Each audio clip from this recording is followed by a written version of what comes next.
আজকে তোমাদের সাথে আমার কিছু পার্সোনাল কথা শেয়ার করি। পার্সোনাল বলতে মানে আমার নিজের লাইফের ব্যাপারে।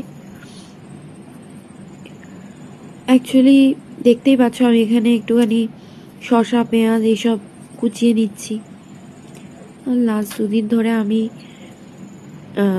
বাড়িতে স্যালাডটা বানাচ্ছি নিজেই। অ্যাকচুয়ালি কি হয়, মা একা হাতে যেহেতু সবটা করতে পেরে ওঠে না, তো সেই জন্য আমাদের কারোরই মানে খাবার টাইমিংটা ঠিক থাকে না।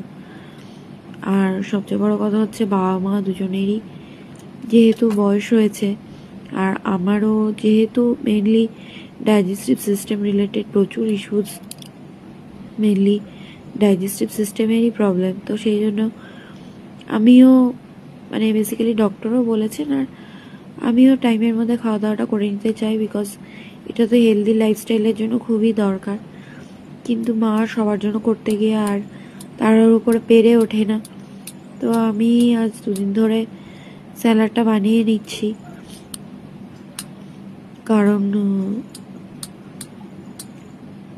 সত্যি কথা বলতে কি, মার বেশিক্ষণ পায়ের ওপর দাঁড়ানোও বারণ। আর দ্বিতীয় কথা হচ্ছে যে এটা তো মানে একা হাতে যে কেউ করতে গেলেই দেরি হয়, আর বয়স বেড়ে গেলে তখন তো কাজের স্পিডটাও একটু কমে যায়, তখন আরও দেরি হয়।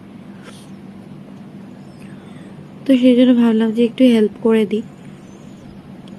তো এখানে দেখো আমি স্যালাডটার মধ্যে আমি অ্যাকচুয়ালি একটু অন্যরকমভাবে স্যালাডটা খাই।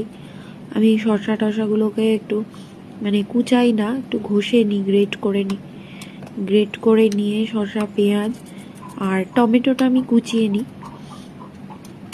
পেঁয়াজ যদিও সবটা গ্রেট করে দিই না, কিছুটা গ্রেট করে দিই, কিছুটা হচ্ছে কুচিয়ে নিই। এরকমভাবে করলে কি একটু বেশ ভালো মজে স্যালাডটা, আর খেতেও বেশ ভালো লাগে। তোমরা বাড়িতে এইভাবে বানিয়ে দেখো, দেখবে তোমাদেরও নিশ্চয়ই ভালো লাগবে। আর আজকে তো আমার মনটা সকাল থেকেই খুবই ভারাক্রান্ত ছিল। অ্যাকচুয়ালি নিজের শরীরটাও ভালো নেই যেহেতু, তো মন ভালো নেই সেই কারণে। আর আজকে অ্যাকচুয়ালি আমার মামার বাড়ির দাদুর মৃত্যুদিন, তো সেই কারণে আজ 20 বছর হয়ে গেল দাদু ভাই চলে গেছে। তো আমার জীবনে একটা খুব ক্রুশিয়াল মোমেন্টে আমার মামার বাড়ির দাদুকে হারিয়েছিলাম। তো সেই দিনের স্মৃতিটা আমার মনে পড়লে আজও চোখটা ছলছল করে ওঠে, নিজের আবেগটাকে বেঁধে রাখতে পারি না।